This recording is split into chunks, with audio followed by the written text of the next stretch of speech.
अधिवेशनासाठी नागपूरला आलो तेव्हा मी ठरवले की शनिवारी आणि रविवारी अमरावतीत जायचे.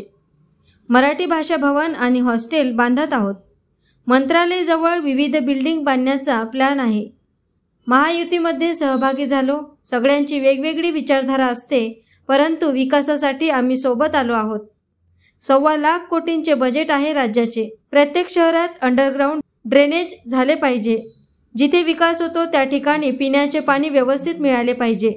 अमरावती शहरात वाढलेल्या घर टॅक्स संबंधात मनपाने अभ्यास करा आणि आपण चर्चा करून आणि यातून मार्ग काढू. AS न्यूज महाराष्ट्रकरिता अमरावती येथून रुपालीसह अनिल साखरकर. कोटेजी, दुसरे सहकारी सुलभाताई खोडके, निलेश ठाकरेजी आपल्या क्रीडाचे प्रमुख, तसंच सचिव रवींद्र गोरटेजी, संजय खोडके, कपिल अंडे, देवीदास पवार, आयुक्त चंद्रकांत ठाकरे, जिल्हा परिषदेचे वाशिमचे अध्यक्ष प्रशांत पवार, शिवराज बाबा गुजर, श्रीमती आबा पांडे, सर्व प्रतिष्ठित माझ्या नागपूर अमरावती शहरातील नागरिक बंधू भगिनी, पत्रकार मित्र, ज्यांचे स्टॉल आहेत ते सगळे स्टॉल धारक, जमलेल्या बंधू भगिनींवर मित्रांनो, त्यावेळेस मी ठरवलेलं होतं की नागपूरला अधिवेशनाच्या निमित्तानं आला असताना शनिवार रविवार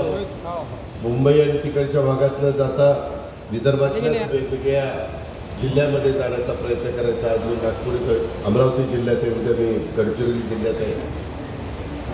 प्रश्न अनेक असतात.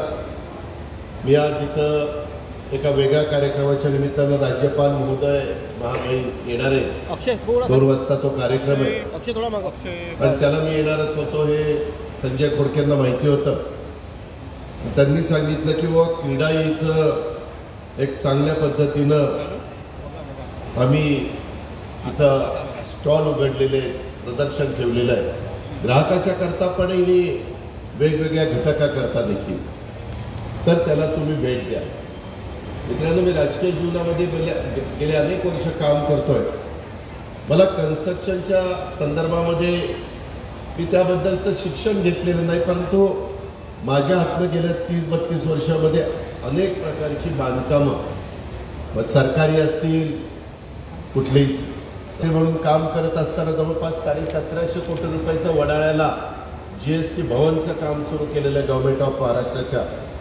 परवाच PK दासनी प्रेझेंटेशन दिलं. आपण आता मराठी भाषा भवन मरीन ड्राईव्हला तुम्हाला माहिती असेल, सावित्रीबाई फुले हॉस्टेल आणि तिथं अजून काही एक जागा मोकळी होती आणि एक एज्युकेशनची होती. तो सगळा प्लॉट आम्ही एकत्र करतो आणि तिथं महाराष्ट्राला साजेसं अशा प्रकारचं मराठी भाषा भवन आणि सुंदरपैकी मुलींच्याकरता जवळपास 400-500 मुलींचं हॉस्टेल हे त्या ठिकाणी बांधतोय. असंच तरतुदीच्या बद्दल किंवा नगरविकास खातं, अल्पसंख्याक विभाग, मागासवर्गीय विभाग, मी माझ्या परीनं सगळ्यांना मदत करण्याचा प्रयत्न करतो. आमच्या सुलभाताईंना पण त्याच्यातनं मदत होते. परंतु शहराचा आवाका, शहराचा एकंदरीत गरजा माझ्या अमरावतीच्या ह्या लक्षामध्ये घेता महानगरपालिकेला मर्यादा आहे ह्याची पण मला जाणीव आहे. म्हणजे मुंबई, नवी मुंबई, पिंपरी चिंचवड, पुणे हे जे काही महानगरपालिका आहेत त्यांची परिस्थिती टोटली वेगळी आहे आणि आपली नागपूर अमरावतीची टोटली वेगळी आहे. तिथं शासनाचा हातभार पाठीशी आर्थिक बाबतीमध्ये लागल्याशिवाय तिथं अधिक चांगल्या प्रकारच्या सुविधा होणार नाही याची पण मला जाण आहे. आणि स्मार्ट सिटीचं आपलं कुठलंच आहे.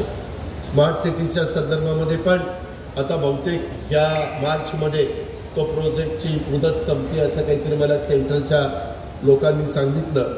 या प्रकारे सगळ्या गोष्टी असतात. इथं जमिनीचे दर जास्त आहेत. म्हणजे मला कळलं नाही, जर ग्राहकाला घर किफायतशीर दरात पाहिजे असेल तर जमिनीचे दर पण रिजनेबल असावे लागतात. मला तर सांगण्यात आलं की नागपूरपेक्षा इथं जमिनीचे दर जास्त आहेत. असं काय चमत्कार घडला की जमिनीचे दर जास्त आहेत?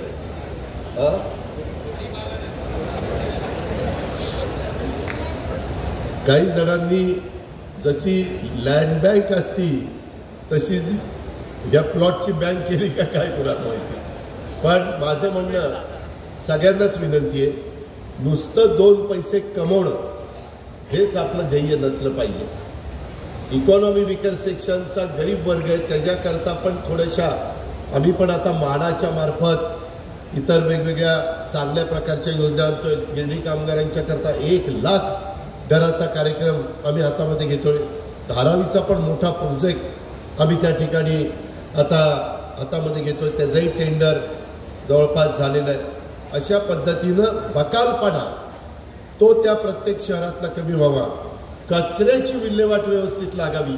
आता कचऱ्यावर प्रक्रिया करणारी नवीन टेक्नॉलॉजी बरीच काही आलेली आहे आणि त्याच्यातून त्या शहरामध्ये राहत असलेल्या नागरिकाला रस्ता, वीज, पाणी, कचऱ्याची वेळचे वेळेला कचरा उचलणं आणि त्याची विल्हेवाट लावणं आणि ग्रीनरी त्याच्या संदर्भात मोठ्या प्रमाणावर झाडं लावण्याचा कार्यक्रम, उद्यानाचा, क्रीडांगणाच्या बद्दलचे कार्यक्रम, ह्या सगळ्या गोष्टीला आपण मदत करू शकलो आणि त्याच्यात स्थानिकांनी पण हातभार लावला. तर इथं मी अनेक जे कन्स्ट्रक्शन लाईनमध्ये माझे सहकारी आहेत, काही त्यांनी दोघांच्यामध्ये ती कंपनी चालवलेली आहे, काही पार्टनरशिपमध्ये, काही एकटे आहेत, काहींची सेकंड जनरेशन काम करते. महिला पण तुमच्या इथं ॲक्टिव्हपणे ह्या क्रीडांमध्ये काम करतायत. अशा पद्धतीने एक चांगलं वातावरण असलं तर त्याच्यात अधिक चांगल्या प्रकारची भर कशी घालता येईल या प्रकारे लोकप्रतिनिधींनी पण लक्ष द्यावं. आम्ही पण शासन करते म्हणून त्याच्यामध्ये लक्ष द्यायला तयार आहोत. मी फक्त तुम्ही बघा असं मी सांगणारा माणूस नाही.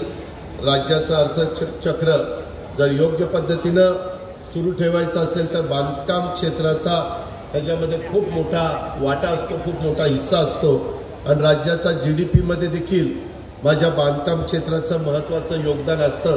कारण आम्ही सतत आता पंतप्रधानांना $5 ट्रिलियन एवढी आपली अर्थव्यवस्था करायची. आम्ही एकनाथराव शिंदे, देवेंद्र फडणवीस आम्ही ठरवलेलं आहे की राज्याची अर्थव्यवस्था, कारण आपली देशाची आर्थिक राजधानी मुंबई आहे आणि त्याच्यावर महाराष्ट्रामध्ये $1 ट्रिलियन अर्थव्यवस्था करण्याचा आमचा सगळ्यांचा मानस आहे. प्रवीण परदेशी पूर्वी होते, त्यांना रिटायर झालेत, परंतु त्यांच्यावर आता ही जबाबदारी आम्ही टाकलेली आहे आणि सरकार त्याच्यामध्ये फार बारकाईनं लक्ष देत आहे. त्याच्यामुळं ह्या GDPत बांधकाम क्षेत्राचं योगदान आहे. त्यामुळं राज्याच्या विकासात बांधकाम क्षेत्राला अनन्यसाधारण अशा प्रकारचं महत्त्व आहे. हे मी मान्यच करीन, हे मी कदापि नाकारणार नाही. राज्याच्या आर्थिक विकासात महत्त्वाचा वाटा असणाऱ्या माझ्या बांधकाम क्षेत्राला योग्य दिशा दाखवण्याचं काम ठाकरेजी तुमची क्रीडा याच्या माध्यमातून केलं जात आहे आणि बांधकाम क्षेत्रातल्या विविध समस्या सोडवण्याच्यासाठी विकासामध्ये समन्वय साधण्यासाठी नेहमीच मग राज्यस्तरावर काम करणारी क्रीडाही असेल, देश पातळीवर किंवा जिल्हा पातळीवर किंवा शहरामध्ये काम करणारी क्रीडाही असेल, हे सगळेजण प्रयत्नशील आहे. ग्रँड प्रॉपर्टी एक्सपो 2023 या प्रदर्शनाच्या माध्यमातून क्रीडाईनं अमरावतीच्या नागरिकांना एकाच ठिकाणी चांगल्या गृहनिर्मितीची संधी ही जी काही उपलब्ध करून दिलेली आहे आणि शहरात एकाच ठिकाणी विविध घरांची माहिती ही त्या बाबतीमध्ये मिळते आणि ही मिळत असल्यामुळं त्यांना तुलना करून म्हणजे ग्राहकाला तुलना करून योग्य प्रकारची घराची निवड करता येईल आणि त्याला आर्थिक पाठबळ लागतं. त्या पण आमच्या SBI, HDFC, युनियन या वेगवेगळ्या बँका देत आहेत. त्या गोष्टीचं आम्हाला समाधान आहे. देशाच्या पंतप्रधानांचा पण मोठ्या प्रमाणावर घरं आपल्या देशातला कुणीही नागरिक झोपडपट्टीमध्ये राहता कामा नये. त्या प्रत्येकाला आयुष्यामध्ये स्वप्न असतं की माझं पती पत्नीचं मुलांचं एक घर असावं. ते स्वप्न साकार करण्याच्या करता केंद्राची पण मोठी योजना आहे. राज्य सरकार त्याच्यामध्ये निधी टाकत असतं आणि आपल्या वेगवेगळ्या तुमच्यासारख्या कन्स्ट्रक्शन कंपन्या देखील आम्ही त्याच्यामध्ये TDR, FSI अशाही बद्दलचे वेगवेगळे निर्णय घेतोय आणि त्या पद्धतीनं आमचं सगळ्यांचं काम चाललेलं आहे. या प्रदर्शनामध्ये क्रीडाईनं सदस्य असणाऱ्या 30हून अधिक विकासकांनी 100पेक्षा अधिक प्रकल्पाची गुणवैशिष्ट्य प्रदर्शित केल्याचं मी फिरत असताना पाहिलेलं आहे। शहरात सध्या 3000च्या पेक्षा जास्त घरं उपलब्ध असल्याची माहिती मला ठाकरेजींनी धारक आहे, त्याबद्दल मला बोलायचं नाही, पण सगळीकडे पाचवी बोटं काही सारखी नसतात, त्याची पण नोंद आपण घ्यावी। एकंदरीत बांधकाम व्यावसायिक आणि राज्य शासन यांना एकमेकांच्या साथीनं राज्यातल्या नागरिकांना गृहस्वप्न पूर्तीचं मौल्यवान काम यापुढे देखील आपल्याला कायम करत राहायचंय। आणि त्या दृष्टीनं माझ्या अमरावती शहरामध्ये ग्रँड प्रॉपर्टी एक्सपो 2023 सारखं प्रदर्शन हे निश्चितपणे सहाय्यभूत ठरणार आहे। आणि त्यासाठी माझ्या अमरावतीच्या क्रीडाईनं या प्रदर्शनासह चांगल्या उपक्रमाच्या करता मी तुम्हाला निलेशजी ठाकरे, रवींद्रजी गोटे आणि तुमच्या सगळ्या टीमला मनापासून शुभेच्छा देतो। आज ज्या ज्या गोष्टीचा अभाव तुम्ही किंवा मी केलेला आहे त्याच्याबद्दल जास्तीत जास्त प्रश्न आमचं नागपूरचं सेशन संपायच्या आतच आमचं हेडक्वार्टर आत्ता सध्या नागपूरला असतानाच आपण ते मार्गी लावण्याचं किंवा सोडवण्याचं काम निश्चितपणे करू हा शब्द तुम्हाला देतो आणि आपली रजा घेतो। जय हिंद, जय महाराष्ट्र।